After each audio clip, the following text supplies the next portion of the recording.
No horizonte distante lhe surge a cavalgar, marcado pela dor ardente, forjou no fogo instrumento para se vingar. Jurou que o algoz do amigo iria encontrar, e na companhia do sofrido som da viola os malvados está a procurar. Indo do sol nascente ao poente, sempre pronta a duelar. Como no Velho Oeste, esse solitário cowboy segue a combater e se transforma em um samurai futurista para os injustos deter, usando um nome que ecoa como um chicote a estalar.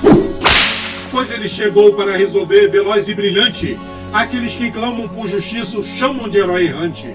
Esse lendário justiceiro que não foge do combate é o extraordinário Zubat.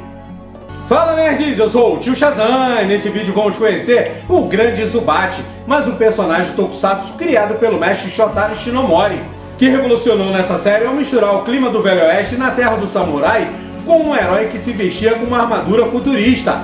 Vamos entender melhor essa história e conhecer outras curiosidades? Mas antes eu vou pedir pra você largar seu dedão heróico naquele like maneiro. E se você curte esses heróis nostálgicos, mas o que? Ainda não é inscrito no canal? Está esperando o que, meu jovem gafanhoto? Inscreva-se! E para não perder as notificações dos próximos vídeos, badale o sininho! Agora vamos ao Kaiketsu Zubat!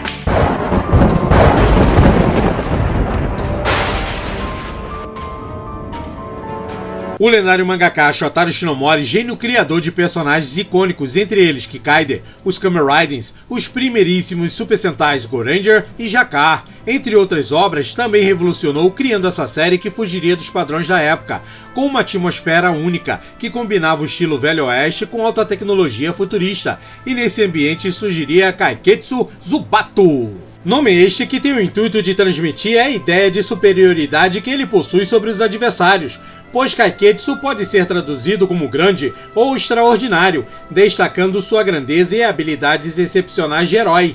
Já a palavra Zubat não tem uma definição oficial confirmada, mas acredita-se que remete à velocidade e precisão a qual ele derrota os oponentes. Outra teoria sugere que Zubato vem do som que o chicote faz ao cortar o ar.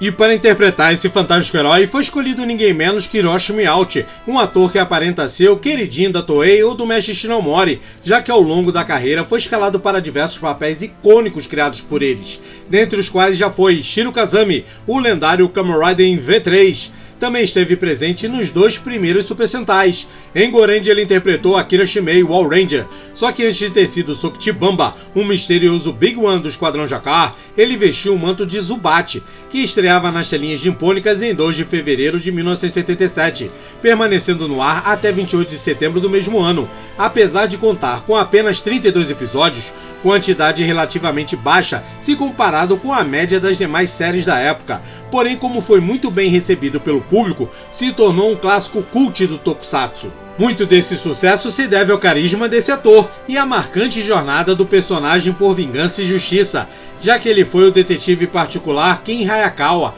que passou a investigar o assassinato de Goro Azuka, que era o melhor amigo dele. Então, para buscar respostas e determinado a vingá-lo, assumiu a trajetória de um cowboy justiceiro, vestido como tal, elementos nada comum da cultura japonesa. Porém, ele resolveu honrar o legado deixado pelo amigo cientista, finalizando o projeto de um uniforme desenvolvido para exploração espacial, o traje Zubat, que além de ser extremamente resistente, concede a quem o veste força, velocidade e destreza sobre-humanas. Assim, Hayakawa, que já era um implacável detetive, brilhante cientista e lutador imbatível, quando necessário deixava de lado esse look retrô inspirado no Velho Oeste e vestia um uniforme feito com a mais alta tecnologia futurista. Quem vive de passado é museu, o futuro a gente faz agora. Você precisa de outra roupa, com certeza. É que não dá pra te levar a sério com esse chapéu. Apesar desse visual extravagante, com a vestimenta predominantemente vermelha e os símbolos do herói espalhado pelo cinto, peito e capacete, ele ainda continha um detalhe inovador, pois tanto o visor quanto o protetor facial podiam se abrir, ou mesmo fechar, sendo este um recurso raro para um personagem daquela época. E claro, como muitos dos protagonistas criados por Shinomori, ele tinha que ostentar um estiloso lenço no pescoço. É um trapinho meio demodê, mas bem forte. Vestido como Zubat, ele surgia para encarar os adversários, pilotando um veículo impressionante, o Zubat Car, que além de percorrer grandes distâncias em alta velocidade, também é capaz de alçar voo, o permitindo chegar literalmente voando. armado com uma adaga chicote, a qual ele usa sem a menor piedade contra os adversários, dos quais foram bastante incomuns para uma série do gênero, já que ao invés de monstros ou super robôs, eram apenas humanos criminosos pertencentes a uma misteriosa organização, a Dakar, uma organização mafiosa que espalhava o terror com vários soldados dominando diversas cidades pelo Japão, que está sob o comando de um chefão excêntrico, tendo este a companhia de uma espécie de guarda-costa, mas que na verdade trata-se de um assassino especializado em alguma técnica de combate mortal. Porém, por serem arrogantes, se vangloriavam de ser o melhor nas habilidades em questão, mas Hayakawa sempre os interpelava, corrigindo serem apenas o segundo melhor, já revelando que o primeiríssimo seria exatamente ele próprio, e os provava na prática sem sequer precisar do traje para isso.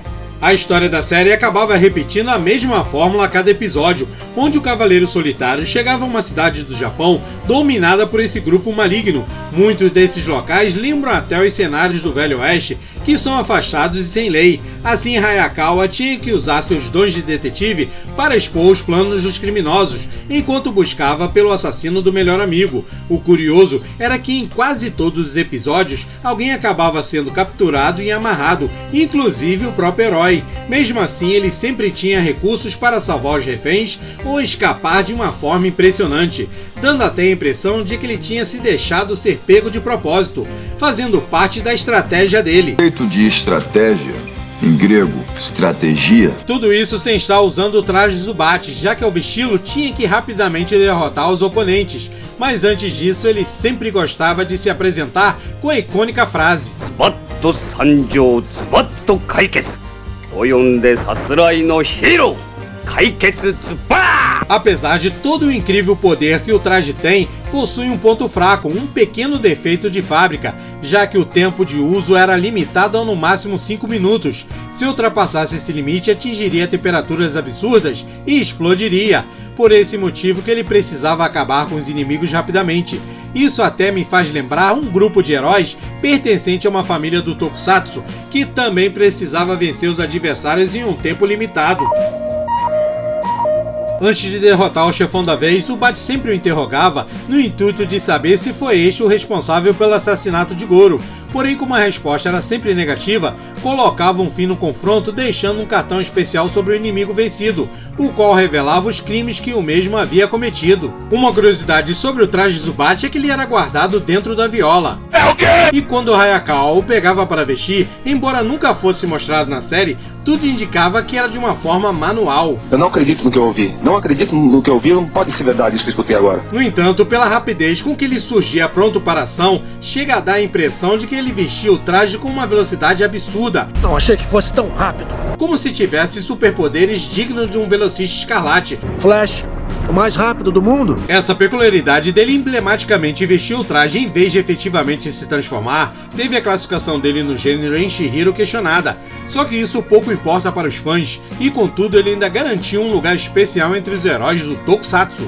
A série foi tão peculiar que até Shotaro Shinomori decidiu virar ator participando de um episódio dela. Isso aí, meu jovem gafanhoto. O mangaka fez uma participação especial, lembrando até o Stan Lee na Marvel, só que mais participativo, já que interpretou um esportista que recebera uma homenagem, porém foi capturado pelos vilões, que de praxe o amarraram. Só que Zubat surgiu para salvar o dia, ou melhor, o próprio criador dele, dando uma surra nesses criminosos.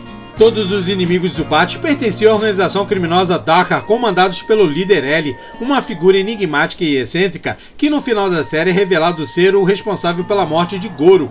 No entanto, aconteceram reviravoltas e revelações surpreendentes. Esse chefe maligno foi derrotado e revelou que não passava de um bode expiatório, usado apenas para cobrir o verdadeiro chefão do grupo mafioso e assassino do amigo de Hayakawa. Porém, antes que pudesse revelar mais, foi eliminado. Então o presidente D, o verdadeiro poderoso chefão dessa organização que ficava comandando e manipulando a todos das sombras, dá as caras acompanhado pelos grandes generais Céu, Mar e Montanha, os três irmãos temidos, que além de serem lutadores habilidosos, estavam equipados com bengalas metralhadoras, espadas e uniformes à prova de balas. No entanto, nada disso foi suficiente para impedir de serem derrotados pelo grande Zubat. que finalmente teve a chance de confrontar o algoz Azuka, só que após uma batalha bastante árdua, o grande líder foi derrotado, terminando com ele sendo desmascarado. Assim descobriu-se que ele era Shinsuke Ryu, o chefe investigador da Polícia Secreta Internacional, que havia se aproveitado da amizade de infância com o chefe Tojo da Polícia Metropolitana para se aproximar, já que esse estava ajudando Hayakawa. Assim, Ryu pôde se infiltrar como espião entre os aliados de Zubat. Foi quando se aproveitou da situação para incriminar o líder L pelo assassinato de Goro, despistando as investigações, pois ele matou o rapaz por ter descoberto a identidade secreta dele. Mas no fim, Hayakawa completou sua sede de vingança, pondo um fim no algoz do amigo e na organização criminosa. Assim chegava ao fim a trajetória do extraordinário Zubat. Uma coisa que eu percebi assistindo essa série era que Hayakawa precisava ativar a armadura para ele se tornar imbatível e invulnerável, mas sem ela isso não deveria acontecer. Só que em algumas cenas ele foi atingido por tiros, no plural mesmo, pois foram vários, porém as balas pareciam de festim, já que no máximo ele ficava um pouco machucado. Mas nada que o impedisse de continuar lutando. Claro que isso não tornou a série menos interessante. Foi só uma curiosidade que eu notei. E apesar de ter sido um personagem icônico, essa lenda não caminhou muito longe no horizonte, pois além da série original, as aparições em outras mídias foram bem limitadas. Nas páginas do mangá teve apenas uma presença discreta, enquanto nas telonas surgiu apenas no filme R-Riding's Let's Go Kamen Riding de 2011, ou seja, só veio aparecer em uma produção cinematográfica 35 anos depois do último episódio ser exibido nas telinhas, e ainda sendo uma produção comemorativa dos 60 anos da Toei, a qual reuniu diversos dos lendários heróis da produtora, incluindo os clássicos personagens criados por Ishinomori, entre eles está o Zubat, que apesar de fazer parte da lista de personagens icônicos do Tokusatsu, não alcançou o mesmo nível de popularidade dos demais. Isso talvez seja por ele não ter enfrentado vilões superpoderosos, monstros colossais ou mesmo ameaças intergalácticas. Infelizmente hoje o nome de Zubat é mais associado ao Pokémon com aparência de morcego, e embora compartilhem a mesma nomenclatura, não há nenhuma confirmação oficial de que esse monstrinho veio como homenagem ou mesmo referência direta ao herói criado por Shinomori, da mesma forma que não há indícios de influência dele para demais obras. Por outro lado, o estilo característico de xerife solitário, que possui uma confiança e honra típica de samurai e se utiliza de uma poderosa armadura protetora a qual cobre todo o corpo, parece ter servido de inspiração para a criação dos guerreiros do gênero Metal Hero.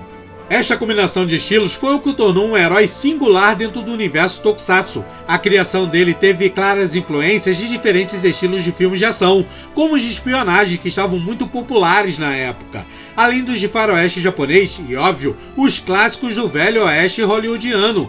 Além disso, ele carrega marcantes traços que nos remete a dois outros justiceiros mascarados, sendo o oriental Genko Kamen e o ocidental Zorro, ambos lembrados por serem misteriosos, carismáticos e pelo uso de um característico chicote. Essa ousada e harmoniosa fusão entre duas culturas tão distintas é o que torna essa série icônica, onde o herói é um cowboy justiceiro ao qual usa um nome que provoca o temor dos vilões, como o estalar de um chicote. Zubat sem dúvida se tornou uma lenda, um verdadeiro clássico do Tokusatsu, daqueles que merece o seu like. Por isso espero que tenha curtido esse vídeo e aproveite para conhecer os demais do canal. Até o próximo Shazam!